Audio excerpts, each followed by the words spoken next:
melanggar kode etik dan dijatuhi sanksi berbeda-beda.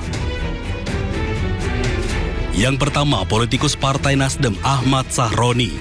Sahroni terbukti melanggar kode etik dan dihukum nonaktif selama 6 bulan sejak dirinya dinonaktifkan dari DPP Partai Nasdem.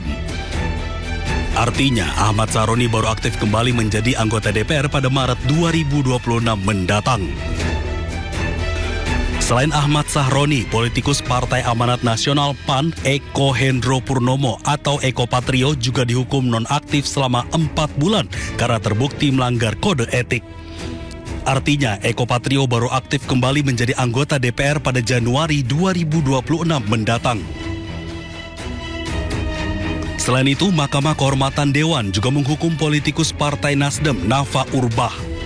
Nafa terbukti melanggar kode etik dan dihukum nonaktif selama 3 bulan. Nafa baru aktif kembali menjadi anggota DPR pada Desember 2025 mendatang. Selain 3 anggota DPR yang terbukti melanggar kode etik, MKD DPR juga memutuskan untuk mengaktifkan kembali politikus Partai Golkar Adis Kadir. MKD menyebut Adis Kadir dinyatakan tidak terbukti melanggar kode etik. Sementara itu, politikus Partai Amanat Nasional Surya Utama atau Uya Kuya juga dinyatakan tidak terbukti melanggar kode etik. MKD DPR memutuskan untuk mengaktifkan kembali Uya Kuya sejak tanggal putusan dibacakan. Sebelumnya pada akhir Agustus lalu, 5 anggota DPR tersebut dinonaktifkan dari partai politiknya masing-masing karena sikap dan pernyataannya dianggap kontroversial hingga memicu aksi demonstrasi besar-besaran yang terjadi pada akhir Agustus lalu. Keputusan Mahkamah Kehormatan Dewan kembali menjadi sorotan. Publik bertanya apakah MKD sudah benar-benar menjadi penjaga martabat parlemen atau justru menjadi tameng bagi anggotanya yang melanggar kode etik. Kita akan membahasnya bersama pakar hukum tata negara Ferry Amsari. Kami juga telah mengundang perwakilan dari Mahkamah Kehormatan Dewan, namun hingga sekarang belum ada yang merespon. Saya sapa dulu. Bang Ferry, apakah putusan MKD Bang Ferry ini sudah sesuai dengan pelanggaran etik yang dilakukan sejumlah anggota Dewan? Bang Ferry sendiri menilainya sudah sesuai belum? Ya, dari awal sebenarnya saya sudah menyampaikan ke banyak teman-teman media ya bahwa upaya menonaktifkan ketika Agustus terjadi keributan kepada berbagai anggota parlemen adalah upaya yang janggal ya.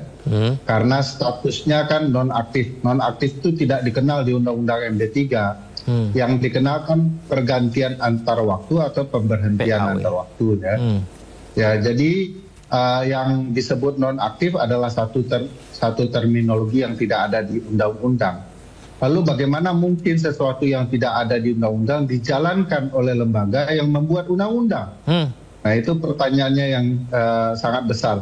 Sehingga publik termasuk juga saya berasumsi bahwa ini hanya upaya untuk meredam keadaan. Sebagai pilihan politik, memang ini strategi yang patut diacungi jempol ya. Pilihan politik diacungi jempol. Tetapi itu kan menipu hukum dan menipu rakyat, gitu ya.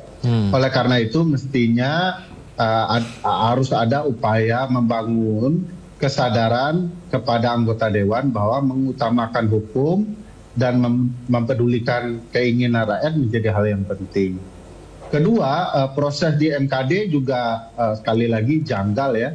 Bahkan kalau dilihat dari 5 yang dihukum itu kan ada 1-2 yang perbuatannya kurang lebih sama ya. Misalnya Uya Kuya dan Eko Patrio. Dua-duanya sama dianggap berjoget-joget yang menyakiti publik. Tapi kok sanksinya berbeda gitu kan. Jadi bagi saya itu seolah-olah ya cuman akal-akalan saja, tanpa kemudian berupaya menegakkan marwah kelembagaan DPR agar kemudian anggota-anggotanya betul-betul menegakkan nilai-nilai etik ya. Jadi akan lebih baik mungkin MKD ini untuk menelusuri terlebih dahulu tentang menonaktifkannya ketika kemarin itu mungkin ya Bang Ferry? Bagi saya sudah jelas sih menurut saya bahwa ini dari awal sudah terencana.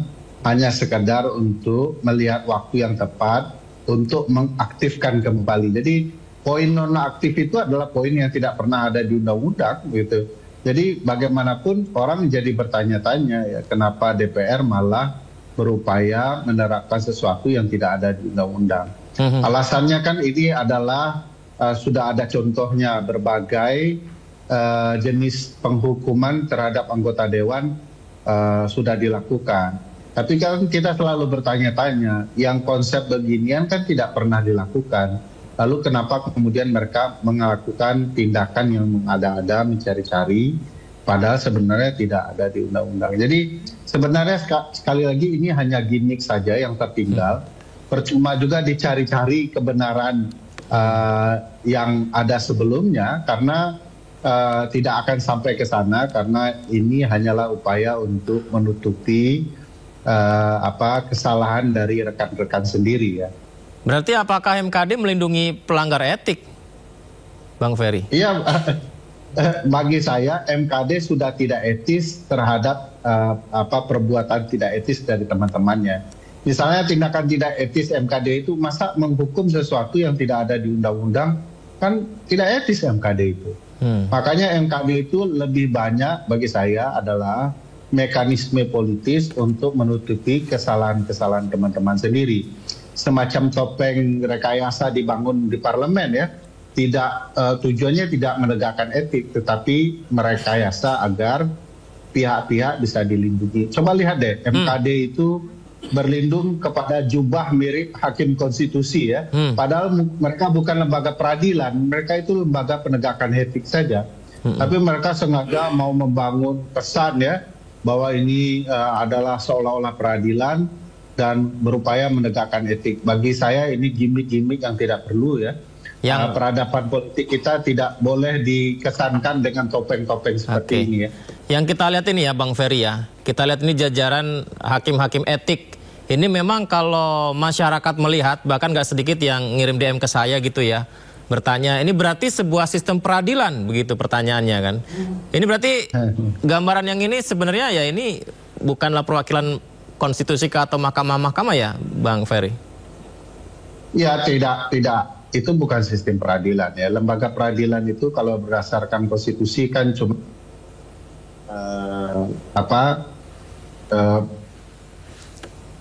agung, Mahkamah Konstitusi satu ya. Lembaga-lembaga peradilan berada di dua naungan ini.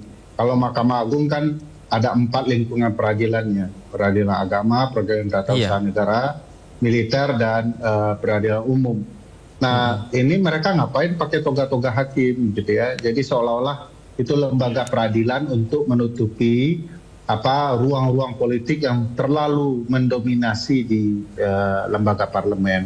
Jadi itu tidak bisa dikatakan peradilan, tidak ada hakim etik itu. Tidak ada hakim etik. Kalau itu ya, kalau penyebutan hakimnya disebutkan, bagi saya itu sudah tidak benar. Mereka pakai toga hakim juga tidak benar.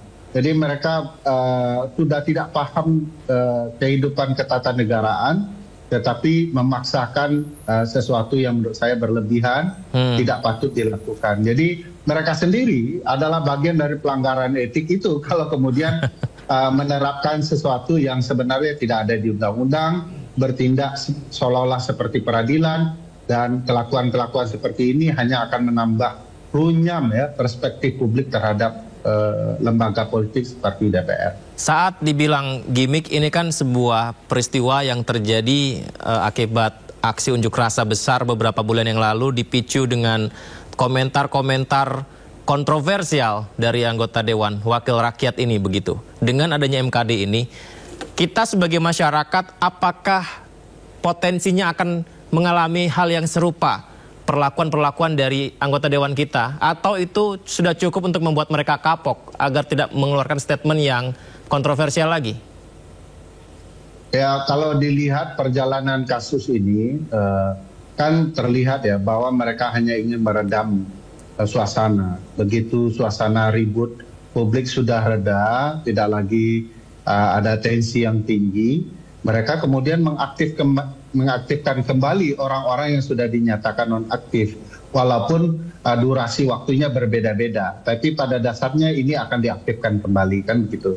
Nah, di titik itu kita bisa memahami bahwa rasa penghormatan kepada publik juga berjangka gitu ya. Ya, kalau kemudian mereka saat ini khawatir melakukan langkah-langkah yang menimbulkan publik marah, itu karena memang tensi publik sedang tinggi.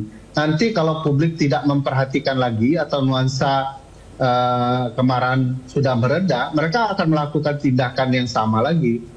Harusnya kalau memang keinginannya memberikan penjeraan kepada anggota dewan, yang dilakukan adalah sanksi berat terhadap orang-orang yang menimbulkan keributan di publik. Ya, supaya jadi pembelajaran bagi anggota lain. Jangan kita melakukan hal-hal yang merusak perasaan publik karena nanti kita diberhentikan. Kalau sekarang asumsi kepala anggota dewan akan bilang tenang saja, kita bisa merusak dan menyakiti perasaan publik, tetapi jabatan kita aman. Sepanjang dilindungi oleh fraksi dan partai-partai kita, kan begitu. Jadi singkatnya nanti kalau melanggar nanti juga di MKD cuman dikasih keringanan hukuman beberapa bulan aja gitu ya Bang Ferry? Iya, kurang lebih begitu. Adis Kadir dan Uya Kuya dinilai nggak bersalah ya. Kira-kira saya nggak tahu sih alasannya apa, itu kenapa ya Bang Ferry? Ya tentu perlu dibuka ya argumentasi dari Majelis Kehormatan Dewan ini untuk memastikan apakah memang argumentasi itu solid atau argumentasi itu dicari-cari. Nah ini perlu transparansi ya, apakah kemudian keputusan itu terbuka. Kalau dilihat catatan saya sih sebenarnya lemah saja ya. Mereka lebih melihat di titik tertentu tindakan mereka itu secara etis ringan karena hanya berjoget di ruangan. Padahal di sisi lain kita bisa melihat ya ketidakpatutan anggota ketika membuat publik marah, dan kan bisa dilihat ya respon mereka ketika publik sebelum marah mereka mengabaikan gambaran bahwa ini tidak elok, tidak baik, mempertontonkan tindakan-tindakan seperti itu, malah kemudian mereka tidak dihukum gitu ya. Satu lagi terakhir Bang Ferry. Bang Ferry, kalau MKD ini apakah sebuah hal yang lumrah ketika anggota dewan dianggap melakukan hal yang tidak etis begitu sehingga dipanggil sidang seperti yang kita lihat sekarang ini, atau ini sebenarnya lagi-lagi gimmick saja karena hal yang seperti ini jarang atau bahkan tidak pernah terjadi Bang Ferry? DPR kita itu selalu tidak terbuka. Saya ambil contoh soal pembentukan undang-undang. Apa yang dibahas di sidang rapat DPR itu bukanlah kesepakatan real. Ya, karena itu di risalah itu ngawur ngidul ceritanya. Yang disepakati itu adalah yang di balik layar ya. Isi undang-undang itu selalu kesepakatan di balik layar. Begitu juga menurut saya apa yang terjadi di sidang MKD ini. Ini yang dipertontonkan ini hanya gimmick. Semua cerita sudah disepakati di balik layar. Jadi tidak mungkin anggota MKD itu bertindak di luar kehendak ketua fraksi dan ketua partai politik.